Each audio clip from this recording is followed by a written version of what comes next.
আমরা বিয়ে করব কবে? এই রিসেন্টলি, এক সপ্তাহ পর। এক সপ্তাহ? না না, এক সপ্তাহের মধ্যে না। বিয়ের ব্যাপার তো একটু টাইম নেওয়া উচিত। কেন, তোমার কোনো প্রবলেম নাকি? না, আমার কোনো প্রবলেম নেই। প্রবলেম থাকলে কি আমি তোমাকে বিয়ের কথা বলতাম? আমার বাবা লন্ডনে থাকে তো, এক সপ্তাহ পর আসতেছে। আব্বু আসতে এখনো 1 মান্থের মতো টাইম লাগবে। আঙ্কেলকে কি আমাদের কথা বলছো তুমি? না, এখনো জানাইনি, তবে জানাবো। আচ্ছা শোনো না, আমার না অনেক ক্ষুধা লাগছে। আমরা আশেপাশে কোনো রেস্টুরেন্টে যাই? সবসময় তো আমরা রেস্টুরেন্টে খাই, চলো পাশে একটা টি স্টল আছে, ওইখান থেকে আমরা চা খাই। চায়ের দোকান? কিন্তু আমি তো এইসব রাস্তার দোকান টোকানে বসতে পারি না। আমার রেস্টুরেন্ট ছাড়া বসা একদমই পছন্দ না। আমরা সবসময় তো রেস্টুরেন্টে খাই, চলো আমরা আজকে একটা স্পেশাল চা খাবো। চাটা আসলে অনেক মজার, রেগুলারলি আমি ওইখানে ভার্সিটি শেষ করে চা খাই। আচ্ছা চল। চলো।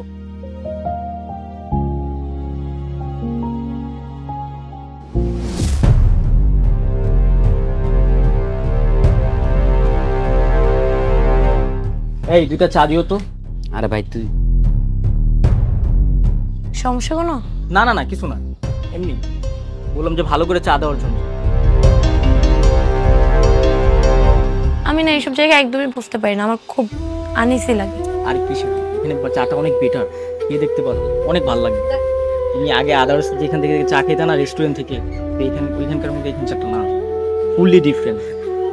তারপরও মানে থাকে না ওদের নোংরা হাত। না ভাইয়া কিন্তু অনেক ভালোভাবে সব কিছু পরিষ্কার করে, দেখো গরম পানিতে ধুইতেছে, দেখছো? আপা এই না আপনার চাটা হয়ে গেছে। আমি যে দাঁড়াও আমি দিচ্ছি।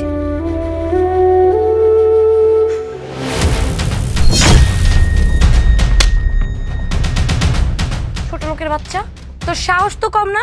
তোর এই নোংরা হাত দিয়ে তুই আমাকে স্পর্শ করছিস?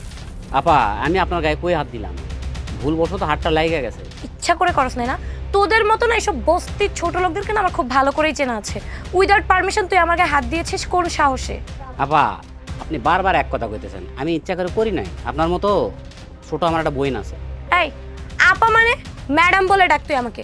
আমি তোর কোন জন্মের আপা লাগি যে তুই আমাকে আপা বলে ডাকতেছিস? ছোট লোকের বাচ্চা কোথাকার।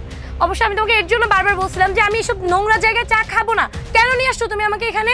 আপা আপনি কিন্তু বারবার বাপ মালে কথা কইতেছেন, এটা কিন্তু ঠিক না। তো যত বড় মুখ না তত বড় কথা। তোর মতো একটা ছোট লোকের বাচ্চা কিনা আমাকে বলছিস যে আমি বাড়াবাড়ি করতেছি? দাঁড়া দেখাচ্ছি তোকে আমি। তুমি কার গায়ে চড় দিতেছো? কার গায়ে হাত দিচ্ছি মানে? তোমার সাহস তো কম না? তুমি একটা সামান্য চাওয়ালার জন্য আমার গায়ে হাত তুলছো? উনি চাওয়ালা না, উনি আমার বড় ভাই। ওয়েট, কি বললা তুমি? এই রাস্তার পাশের চায়ের দোকানদার তোমার ভাই? মানে এতদিন আমি তোমার মতো একটা রাস্তার ছেলের সাথে রিলেশন করেছিলাম।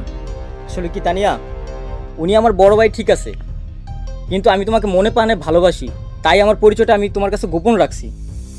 এই তুমি ভাবলা কি করে যে তোমার মতো একটা সামান্য চায়ের দোকানদারের ভাইয়ের সাথে আমি রিলেশনে থাকবো? আমি তো ভেবেছিলাম যে তোমার ফ্যামিলি লন্ডনে থাকে, তোমার ফ্যামিলি অনেক হাই ক্লাস, আর আমি এখন এসে দেখতেছি একটা রাস্তার ফুটপাতের চায়ের দোকানদারের ভাইয়ের সাথে আমি এতদিন রিলেশনে ছিলাম। আমার একটা ক্লাস আছে, আমি তোমার মতো একটা ছেলেকে কখনোই আমার ফ্যামিলির সামনে শো অফ করতে পারবো না। আর না আমি আমার ফ্রেন্ডদের সামনে বলতে পারবো। আমার ফ্রেন্ডরা তো জানতো যে তোমার ফ্যামিলি অনেক হাই ক্লাস, অনেক বড় লোক। শোনো, সুন্দরী মেয়ে দেখলেই না শুধু তাদের পিছে পিছে ঘুরলেই হয় না, টাকা পয়সাও থাকতে হয়। আর আমার পক্ষে তোমার মতো একটা সামান্য চায়ের দোকানদারের সাথে না রিলেশন করা সম্ভব না। তোমার ভাই এখন চা বিক্রি করতেছে, কয়দিন পরে তুমিও চা বিক্রি করবা। আর যদি কপাল খারাপ হয় তাহলে তোমার সাথে সাথে কিনা আমারও চায়ের দোকানদারি ব্যবসা করতে হবে। আর আমি এটা কখনোই করতে পারবো না। আজকের পর থেকে তুই আমার সাথে কোনো ধরনের যোগাযোগ করবি না। আর যদি যোগাযোগ করার চেষ্টা করিস তাহলে তোকে আর তোর ভাইকে এমন অবস্থা করবো যার কল্পনাও করতে পারবি না। ভালো থাক। ঠিক আছে, তুই আমার সাথে ব্রেকআপ কি করবি? তোর সাথে আমি থাকবো না, যা। সরি ভাইয়া, তুমি আমার জন্য ছোট থেকে অনেক কষ্ট করছো, তুমি আমাকে পড়াইছো, ভালো কলেজে ভর্তি করছো, আজকে তুমি আমার জন্য বিয়ে করো নাই, তুমি আমার জন্য ওই মেয়ের কাছে অপমানিত হলা, তুমি আমাকে মাফ করে দাও ভাইয়া। আরে না না পাগলা, তুই কেন মাপ চাবি? তুই তো একের কাজ করছস, তুই যে আমার হয়ে ওর সাথে কথা বলছস, আমি তো এতেই খুশি। তোরে ওর চাইতে ভালো মাইয়া দেখে বিয়ে করাবো আমি ইনশাল্লাহ। মাফ করে দাও ভাইয়া তুমি হ্যাঁ তো আরে বোকা।